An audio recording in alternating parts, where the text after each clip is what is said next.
Welcome to my channel. Make sure you hit the like button, share, and subscribe.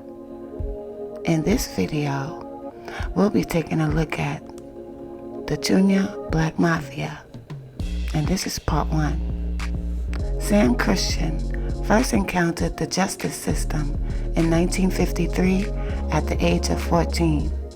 He was arrested and convicted for armed robbery with 3 other teens, and his criminal course was set. He later took a handful of pinches for gambling on the highway, likely shooting craps on street corners, which was popular in the late 1950s. As the decade ended and Christian came to adulthood, his street reputation was about to soar. Powerfully built at 5'10" and 215 pounds, he was once described as a thick-necked bully. In fact, he was the bully of all bullies. Christian began organizing stick-ups of crap games, and from October 1959, he amassed multiple arrests for serious offenses such as robbery, aggravated assault, carrying a concealed deadly weapon, and violating the Uniform Firearms Act.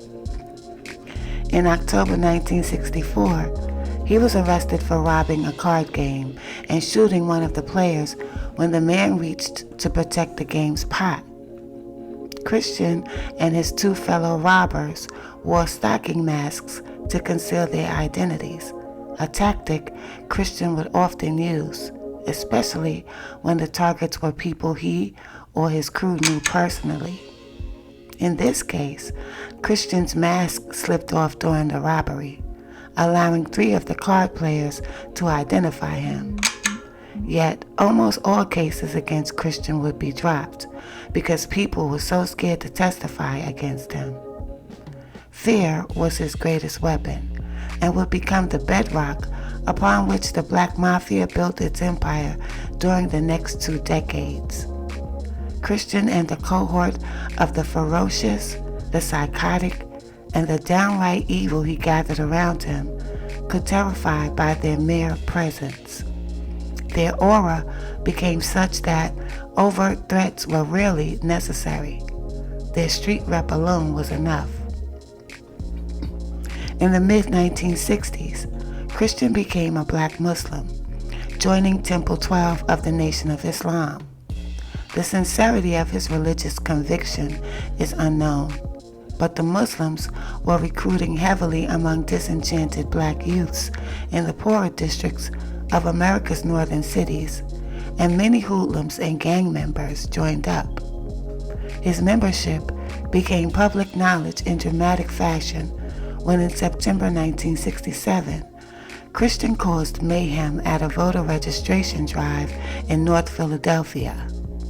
40 people were waiting in line at a mobile registration unit at 18th Street and Columbia Avenue when Christian got into a fight with a bunch of men. Outnumbered, he fled, vowing to return with a gun. Apparently a man of his word, at least in this case, Christian came back and fired 4 .38 caliber shots into the crowd. Dozens of prospective voters ducked behind and under cars, in doorways, and in nearby homes, while Christian stood defiantly, waving the gun over his head. One man was wounded in the hip. When arrested, Christian told police he was now a black Muslim with a new name, Solomon Bey, or Beya. A few months later, in April 1968, Christian was arrested with Walter Huggins and Roosevelt Spooks Fitzgerald for assaulting police officers during a narcotics inquiry by the Philadelphia Police Department's Special Investigations Squad. Like Christian, Fitzgerald was a black Muslim convert and also went by a Muslim name, Roosevelt Bey. Within months, this trio would serve as the foundation for a newly formed African American syndicate calling itself the Black Mafia, with Christian as its leader. There is debate about precisely when the syndicate formed. some suggesting it was as early as 1965, and there is also some doubt about the identity of all the founders. Nevertheless, according to law enforcement, by 1968, the Black Mafia leadership, in order of importance, consisted of Samuel Sam Christian, 29 years old, Eugene Bo Baines, 30, Ronald Harvey, 28, Robert Nudie Mims, 28, Grady Deiches, 29, Roosevelt Spooks Fitzgerald, 39, Donald Donnie Day, 28, Robert Bop Daddy Fairbanks, 33, Clyde Apples Ross, 30, Richard Porkchops James, 34, Jerome Barnes, 23, Charles Black Charles Tony, 31, Walter Hudgens, 33, Nathaniel Williams, 23. All of the founders already had extensive arrest records, mostly involving violence. Much less is known about their private lives. Nearly all were married, but many also had several girlfriends. Most of the charter members had spent the previous few years holding up crack games and extorting drug dealers, numbers men, and other illegitimate businessmen. Such targets made great victims because they were accessible, plentiful, and they typically dealt in cash. A supervisor in the Philadelphia Police Department's intelligence unit added the last part of their strategic targeting of victims. They would intimidate persons who would not report them to the police. However, while Christian and friends were successful criminals, and each was developing his own reputation, they lacked the necessary notoriety to engage in large-scale extortion. That changed in September of 1968, when they adopted the name Black Mafia. It was a term deliberately evocative of the Italian mob, designed to suggest organization, ruthlessness, and violence, and most importantly, to evoke fear, the commodity that remained Sam Christian's greatest weapon. One founding member who flew solo before 1968 was Nudie Mims. Mims was first arrested back in 1954 when he was a mere 10 years old. At the age of 14, he was one of 4 suspects arrested in the fatal beating of a half-blind 87-year-old man. The murder charge against him was dropped, but he was sentenced to reformatory school for assault. In 1961, Mims caused a riot in the juvenile detention room in the basement of Philadelphia's Municipal Court building. He had just been sentenced for assaulting 2 pedestrians with milk bottles and for molesting a woman when he gave an order to about 30 juveniles, resulting in a melee. The event foreshadowed Mims' ability to organize and motivate groups of people. Some of the syndicate's founding members knew each other from years of hustling together, often in pairs or groups. Walter Hudgens, for instance, was arrested in November 1966 with Bop Daddy Fairbanks and Alfred Sonny Venner for stealing $50,000 worth of fur coats, stoles, and jackets from Gittleman's Son's fur shop on Chestnut Street in Center City. They broke into the store during the night by knocking down a basement firewall that separated it from an adjacent building. At this early stage, the Black Mafia engaged almost exclusively in robbery and extortion, and their activities were confined to the city's predominantly African American neighborhoods in North, West, South, and Southwest Philadelphia. For the most part, Black Mafia members did not deal narcotics themselves, but rather taxed drug dealers in the group's territories. Things began to change in the summer of 1970 when they started trafficking narcotics. Heroin was the drug of choice in Philadelphia, especially in black neighborhoods that found cocaine too pricey. The heroin market in the U.S. at that time was dominated by a black distributor named Frank Matthews, who operated out of New York. A pivotal figure in the history of the U.S. drug trade when barely out of his teens, Matthews was one of the nation's largest narcotics dealers in the 1960s and early 1970s, and commonly handled multi-million-dollar shipments. He became a major dealer in 21 states with quality overseas contacts for both heroin and cocaine. The DEA stated that Matthews imported heroin from Turkey by way of processing plants in Marseilles, France, and cocaine from Latin America. He had contacts with Cuban wholesalers who controlled vast portions of the South American coke trade to the United States. Locally, he eliminated middlemen by handling the narcotics all the way to the street sales. In other cities, he sold to distributors who handled the street sales themselves. The Matthews operation was so large that in one notorious raid on a Brooklyn house where drugs were cut, federal narcotic agents found 2.5 million glassine bags and two 32-gallon plastic garbage cans used for mixing. One informant told authorities that when he visited Matthews to make a payment, he was told to put the money in a closet. He opened the double doors to find money piled from the floor to eye level. Frank Matthews lived the life of a millionaire, renting several lavish apartments and owning a fleet of luxury cars and a $200,000 mansion he had custom built in Staten Island's exclusive Tot Hill. He did not lack for confidence. In one-sided act of hubris, Matthews warned an Italian-American mobster, "Touch one of my men and we'll drive down to Mulberry Street and shoot every wop we see." Matthews' key Philadelphia contacts were all black Mafia operators. They included John Pop Darby, Thomas Cadillac Tommy Farrington, Tyrone Fat Ty Palmer, and most importantly, Major Coxon. All were drug dealers, but Coxon alone also orchestrated financial scams and forged great contacts within the Italian-American underworlds in Philadelphia and New York. One of his associates was Angelo Bruno, the head of Philadelphia's Cosa Nostra family.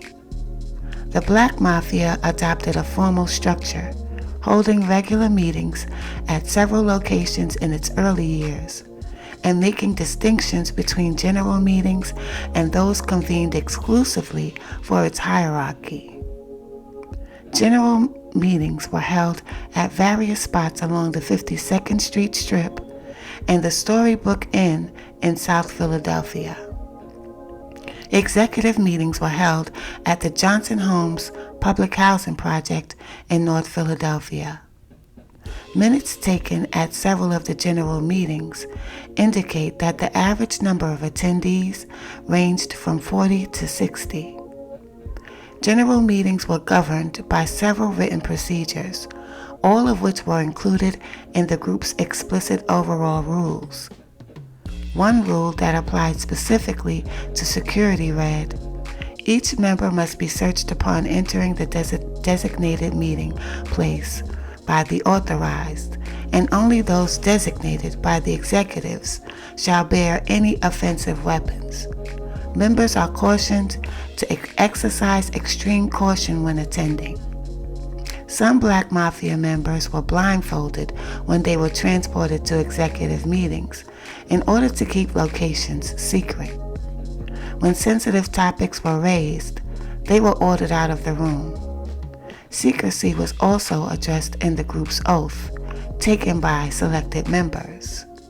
"I, in the presence of the brethren of the Honorable Assembly and Council, do hereby promise and swear by all that I consider to be good, decent, respectable, pure, and or sacred, yea, even by the blood that sustains my children, that I will never divulge any pertinent information or secrets that pertain to the family, and I shall ever be on guard against those who would, and report any such violations to members of higher authority to see that the violations are properly acted upon.